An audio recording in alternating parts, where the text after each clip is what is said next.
piece of candy. Oh, you shouldn't eat that one. I shouldn't eat this? No, it's unwrapped. That's dangerous. That is dangerous. All right, so what do you got? What's good? All right, so I'll trade you one purple Skittles for your All right, so what do I do with the unwrapped one? Well, you're supposed to discard that, yeah. All right, it's gone. Okay, so what do you got? I got Hershey bars, I got Tootsie Rolls, I got I'm all Kit about Kats. the chocolate.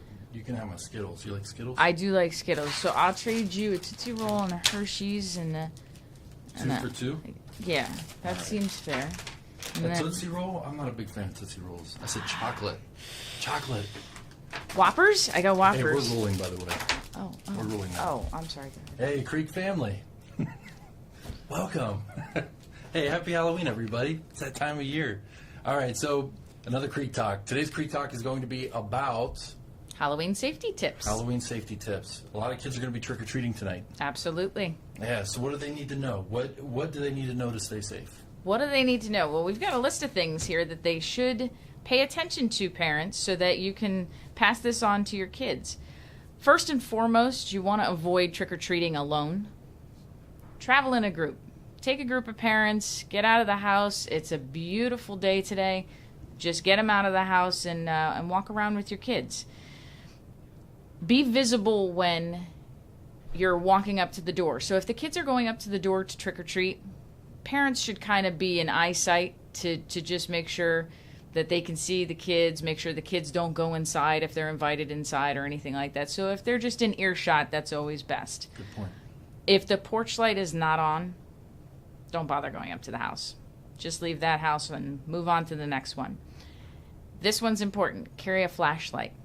There's still going to be neighborhood traffic, people driving home.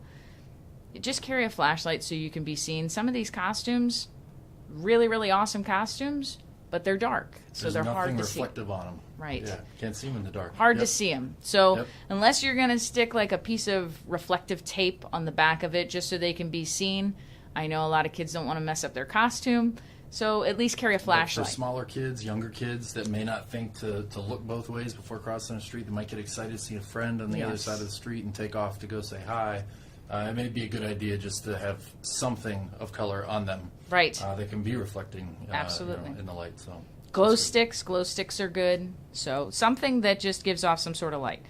When you get home and you have all this candy here, which I'm still going to trade you some. I'm just letting you know because you've got some of the stuff that I'm eyeballing over there. You got a lot of chocolate. Yeah, I do. That's all I know. You can have the chocolate. You me in the chocolates.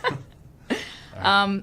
Always inspect the candy. I know when we first sat down, we started going through our candy, you found an open piece. Yeah, right off the bat. And that's gone. Discard it. You got plenty in there to choose from. Just get rid of the open candy. Anything that looks like maybe the wrapper was kind of coming off, just discard that one and go on to the next one. Going back to the costumes, make sure that if there's a mask involved in the costume, we want to make sure that they can see. Because as John mentioned, if the kid is looking left or right, they might not be able to see as good because some of these masks close in. So we just want to make sure that your child is able to see out of the mask. So a good test when you go outside, maybe have a parent stand to the side and say, okay, where can you see me at? And just know where that vision is so that you can keep an eye out as they're walking. That's for his physical well-being, too, he or she. You think about it, you got a lot of these blow-ups that are everywhere, that people, and they've got them tethered. And so kids are walking around. It's for their personal safety. If they can't see, they're liable to trip and fall. And I know my kid did that just a few days ago, trying on the costume. Oh boy! Right on our patio. So, it's good that they can see for sure. Absolutely. And you did mention tripping. A lot of these costumes are long and they have loose ends on the bottom of them. Right. Make sure they're wearing appropriate shoes so that if they are going to be traveling around the neighborhood for long distances, they have good shoes on. They're not going to step on their costume. They're able to just have fun and not have to worry about anything other than going trick-or-treating. Very good. A big thing is for the teenagers or the older kids that maybe the parents aren't with them, don't ever accept a ride from a stranger regardless. If you have to call for a ride, make sure you have your cell phone with you just in case anything pops up that you need to either call the police, call your parents, anything that may arise, you always want to have your phone with you so that you can just call somebody should you get lost.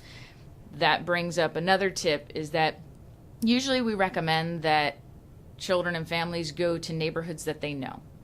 I know there's some neighborhoods that maybe decorate more, so you want to go out there and see the decorations. Bigger homes, bigger candy bars, type of thing. Yeah. Maybe map out the area, just so you have a route that you know how to get in and out of that neighborhood, or should you get lost, if you're not familiar, just maybe carry a map with you or look it up on your phone and walk with it as you're checking it out. We're all for the big candy bars.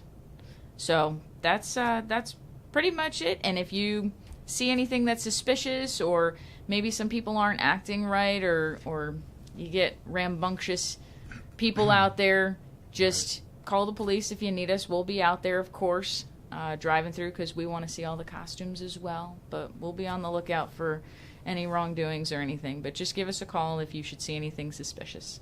Very good. Awesome. Yeah, it's all about keeping the kids safe. We want to, we want to know that the kids are out there having a great time. And I know parents want the best for their kids too, and most of our parents, I know, are going to be on top of all this, but it's just good reminders, that there are dangers associated with the holiday, and we just again want to keep the kids safe. Absolutely. Very good. And So when they see you guys cruising around out there, you want to wave? Absolutely. Yeah? All right. So when the kids see the cops, when they see our police officers, make sure that they give a wave. I think that's it. That's it. So, Creek family, have a great night. Happy Halloween, and stay safe.